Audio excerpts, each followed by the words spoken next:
નમસ્તે વિદ્યાર્થી મિત્રો, વેટ ડિજિટલ એજ્યુકેશનમાં હું ઋત્વી દેસાઈ આપ સૌનું હાર્દિક સ્વાગત કરું છું. વિદ્યાર્થી મિત્રો, ધોરણ 6 વિષય સમાજ, ચેપ્ટર નંબર 8 પ્રાચીન ભારતની ખેતી વિશેની માહિતી આપણે આગળના વિડીયોમાં મેળવી. આ વિડીયોમાં આપણે પ્રાચીન ભારતનું ગ્રામીણ જીવન અને એની જે કલા છે એની માહિતી આપણે મેળવવાની છે. તો કે ગ્રામીણ જીવન, પ્રાચીન ભારતનું ગ્રામીણ જીવન કેવું હતું?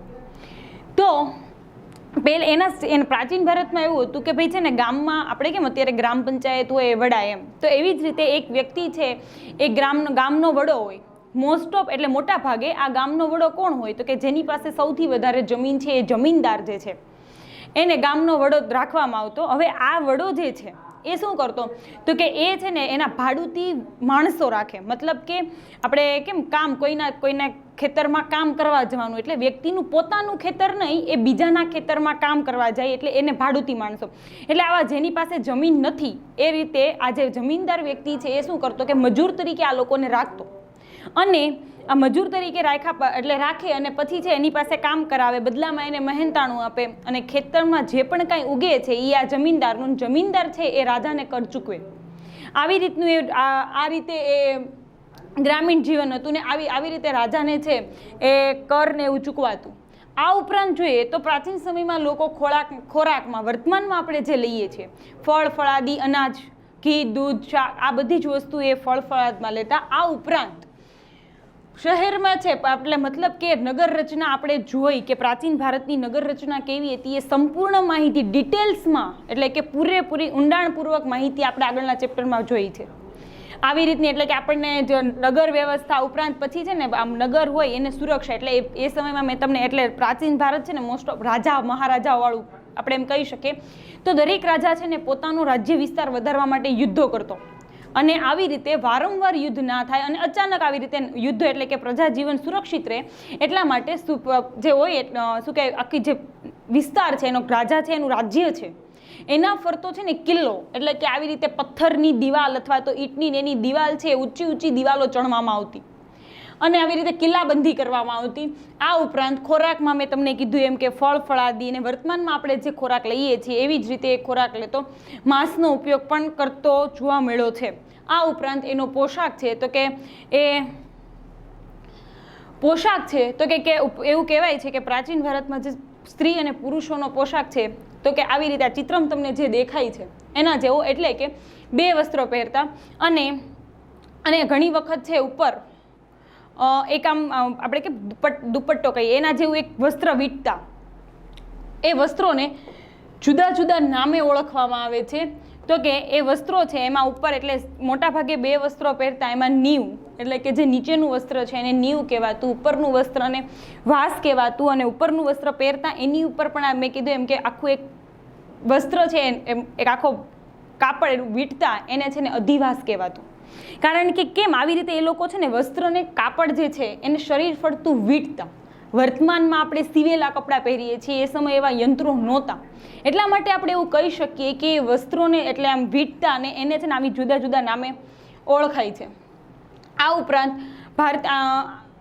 કલા તો જોઈએ તો કે લલિત કલા અને નિદર્શન કલા, એ પ્રાચીન ભારતમાં આ બે કળા, એનો અભ્યાસ આપણે આ વિડીયોમાં જોવાનો છે. તો કે લલિત કલામાં કઈ કઈ કલાનો સમાવેશ થાય? તો કે ચિત્ર, સાહિત્ય, એટલે કે જે ભાષા ક્ષેત્રે જે પણ કઈ વિકાસ થયો એ. આ ઉપરાંત સંગીત કલા, આ ઉપરાંત માટી કલા. સંગીત કલા એટલે કે જુદા જુદા આપણે અત્યારે સંગીત, મ્યુઝિક આપણે જેને કહીએ છીએ, જુદા જુદા ટ્યુનમાં આપણે જે સાંભળીએ છીએ મ્યુઝિક, એ મ્યુઝિક સંગીત કલા, એટલે કે જુદા જુદા રાગ એ. આ ઉપરાંત માટી કલા, તો કે આપણને ખબર છે કે માટીના વાસણો, માટીમાંથી બનાવાતા અવનવા જે એટલે અથવા ઘર સુશોભનના સાધનો, આ બધી માટી કલા, વાસણો, એ બધાનો સમાવેશ માટી કલામાં થાય. આ ઉપરાંત નિદર્શન કલા જોઈએ તો એમાં નૃત્ય અને નાટક, વર્તમાનમાં આપણે ચલચિત્રો, ટીવી સિરિયલોમાં, એટલે ટીવીમાં અને એમાં જે આપણે તમે સિરિયલો જુઓ છો, નાટકો જુઓ છો, એનો સમાવેશ નિદર્શન કલામાં થાય છે. જોઈએ આપણે, શરૂઆત કરીએ. પ્રાચીન ભારતનું ગ્રામીણ જીવન. તો કે પ્રાચીન ભારતનું ગ્રામીણ જીવન, ઉત્તર ભારત અને દક્ષિણ ભારતમાં ગ્રામીણ જીવન આ પ્રમાણે હતું. તો કે ભારતના ઉત્તર ભાગના ગામોના વડો ગ્રામ ભોજક કહેવાતો, અને આ ગામનો વડો મતલબ કે મેન વ્યક્તિ, મતલબ કે ગામમાં કાંઈ એવી સમસ્યા આવે તો એનું સમાધાન છે ને એ વ્યક્તિ પાસે જઈને કરવાનું, મતલબ કે આખા ગામનું સંચાલન એ કરતો હોય. તો કે આ ગામ એટલે કે ઉત્તર ભારતના ગામનો છે વડો છે એને કયા નામે ઓળખાતો? તો કે ગ્રામ ભોજક તરીકે ઓળખાતો. અને સામાન્ય રીતે એક જ પરિવારના લોકો આ પદ પેઢીઓ સુધી રહેતા, મતલબ કે પેઢી દર પેઢી વંશ પરંપરાગત, જેમ રાજાઓના સમયમાં હતું, મતલબ કે રાજા મૃત્યુ પામે તો એનો પુત્ર છે એ ગાદી પર આવે, એનો પછી એ મૃત્યુ પામે તો એનો પુત્ર, એવી જ રીતે આ ગ્રામ ભોજકમાં પણ, એટલે મતલબ કે ગામનો વડો છે એના મૃત્યુ પછી એનો પુત્ર આવે, એવી રીતે વંશ પરંપરાગત છે પેઢીઓ સુધી આ જ પદ, એટલે કે એક જ પરિવારનો વ્યક્તિ જે છે, આપણે એમ કહેતા ઘણા તમે એવા એટલે જૂના તમે પિક્ચર જોવો છો તો એમાં તમને ઘણી વખત ઠાકુર કે, તો એ છે ને બસ એ રીતે કે છે ને ઠાકુર હોય પછી એનો છોકરો પાછો ઠાકુર બને, પાછો એનો છોકરો ઠાકુર બને, એવી રીતે. અને આ ઠાકુર છે ને એટલે એ જમીનદાર હોય, એટલે એને છે ને મુખ્ય, એટલે ગામના મુખ્ય તરીકે કે, એટલે મતલબ કે ગામમાં ક્યારેય પણ કોઈ પણ સમસ્યા આવે તો એનું સમાધાન કરવા માટે વ્યક્તિ એની પાસે જાય. આ વંશ પરંપરાગત હતું, એટલે કે વંશ પરંપરાગત એટલે કે બીજું કોઈ અત્યારે વર્તમાન સમયમાં કેવું છે તો કે વંશ પરંપરાગત નથી. ગ્રામ પંચાયતના મુખ્ય વડા તરીકે વંશ પરંપરાગત નથી, લોકો છે ને ચૂંટે છે, લોકો ઉમેદવારો ઊભા રહે અને લોકો છે ને ચૂંટે છે. અને આપણને એટલે મતલબ કે એવું નથી કે એક જ ઘરના વ્યક્તિને આપણે ચૂંટીએ, આપણને એટલે લોકોની ઈચ્છા પડે ને ચૂંટે. અને પહેલાં છે ને આવું નહોતું. શું હતું તો કે વંશ પરંપરાગત ચૂંટણી એવું કાંઈ થાય નહીં, વ્યક્તિની ઈચ્છા એવું કાંઈ જોવામાં, એટલે લોકો ગ્રામના લોકોની ઈચ્છાઓને જોવામાં ધ્યાનમાં લેવામાં ન આવે. ઠાકુરનું ઘર એટલે કે જમીનદારનું ઘર છે, જમીનદાર અને એનો જમીનદાર મૃત્યુ પામે છે એટલે એનો પુત્ર એટલે એની બધી વારસાગત મિલકત એના પિતાની મિલકત એ પુત્રને મળવાની છે, એટલે એ પણ જમીનદાર થયો. એટલે આવી રીતે છે ને વંશ પરંપરાગત પદ હતું. ગ્રામ ભોજક મોટા ભાગે ગામનો સૌથી મોટા જમીનનો માલિક હોય, એટલે કે ગામની મોટા ભાગની જમીન છે એ આ ગ્રામ ભોજક પાસે હોય. હવે આ ગ્રામ ભોજક કરતો શું તો કે જમીન માલિક ભાડુતી માણસો રાખી અને ખેતી કરાવતો. ભાડુતી માણસો રાખીને એટલે કે જે આની પાસે મોટા ભાગની જમીન હોય, એટલે ગામના ઘણો બધો વર્ગ એવો હોય ને કે જેની પાસે પોતાની જમીન છે નહીં, એટલે જેની પાસે પોતાની જમીન નથી અથવા તો જેની પાસે ઓછી જમીન છે. આ ઉપરાંત અથવા તો ઘણા વ્યક્તિ એવા હોય કે જેની પાસે જમીન છે પણ આર્થિક રીતે અમુક સુવિધાઓ, સિંચાઈની સુવિધા નથી, ખેતીના અમુક ઓજારો નથી, અને જો એ ઓજારો લેવા જાય તો એને આ જમીન છે એને સામે છે એટલું પરવડે એટલું એમાંથી ઉત્પાદક થતું ના હોય, ઉત્પાદન ના થતું. એટલા માટે આવી રીતે છે ને હોવાના કારણે જે લોકો છે એ કોઈ જમીનદાર છે એને ત્યાં ભાડુતી મજૂર તરીકે કામ કરે, મતલબ કે દિવસના છે ને એને દિવસ ઉપર હોય કે ભાઈ દિવસમાં એટલા ટાઈમ કામ કરવા આવે છે તો એટલા પૈસા, એવી રીતે. તો આ જમીનદાર, જમીન માલિક છે એ શું કરતો તો કે આવા ભાડુતી માણસો રાખી અને ખેતી કરાવતો.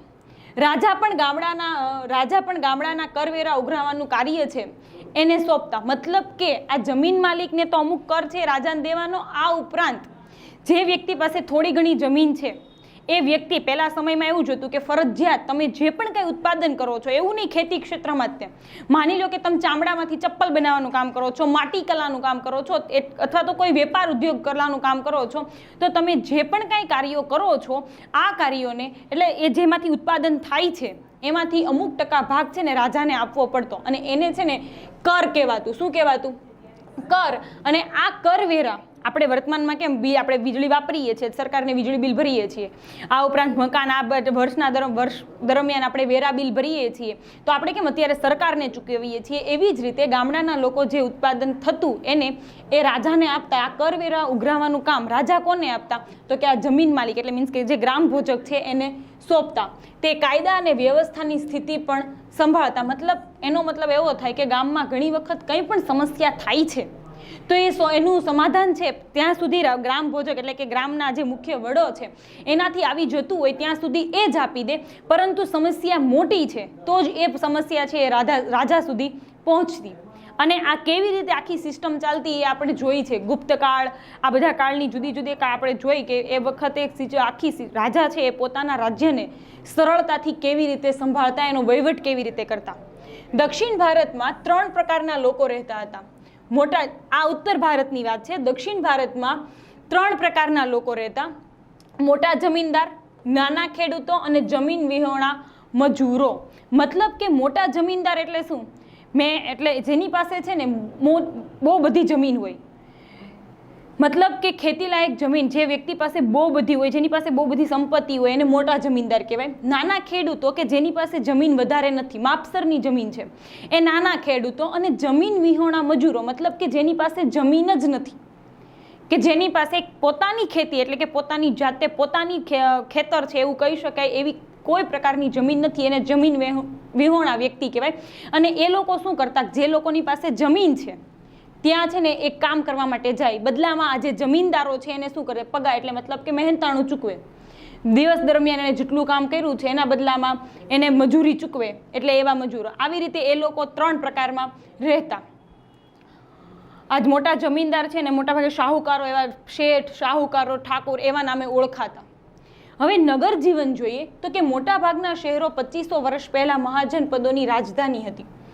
મતલબ કે શહેરો છે એ જુદા જુદા મહાજન પદ, એટલે આપણે કહીએ કે ગામડાઓની શું થાય, રાજધાની. આપણે વર્તમાન સમયમાં કેમ આપણે એમ કહીએ કે દિલ્હી એ ભારતની રાજધાની કહેવાય, એના જેમ તો કે મોટાભાગના શહેરો છે આ રાજધાની હતી. હવે આ શહેરોની સુરક્ષા માટે શું કરવામાં આવતી, તો કે ફરતે કિલ્લાબંધી કરવામાં આવતી. કિલ્લાબંધી એટલે કે શું, કે ઊંચી છે ને પથ્થરની અથવા તો ઈંટની શું કરવામાં આવે, ઊંચી દિવાલો ચણવામાં આવે, કે જેથી કરીને છે ને એ સમયે જે યુદ્ધોને આક્રમણો થાય એ સીધા ના થાય.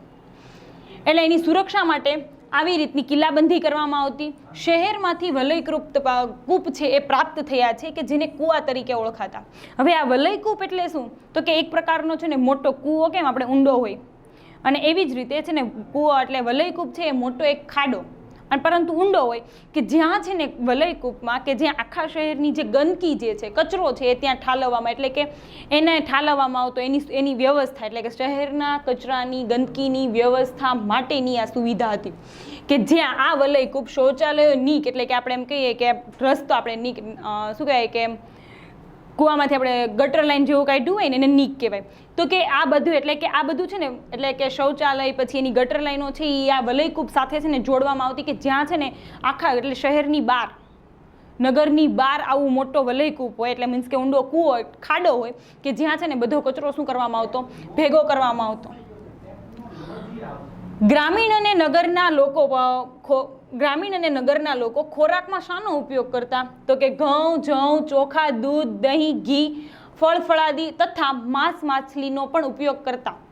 મતલબ કે એ સમયે પણ વર્તમાનમાં આપણે જે ખોરાકમાં ઉપયોગ કરીએ છીએ એવો જ પ્રજા છે એ ખોરાક તરીકે ઉપયોગ કરતી જોવા મળે છે.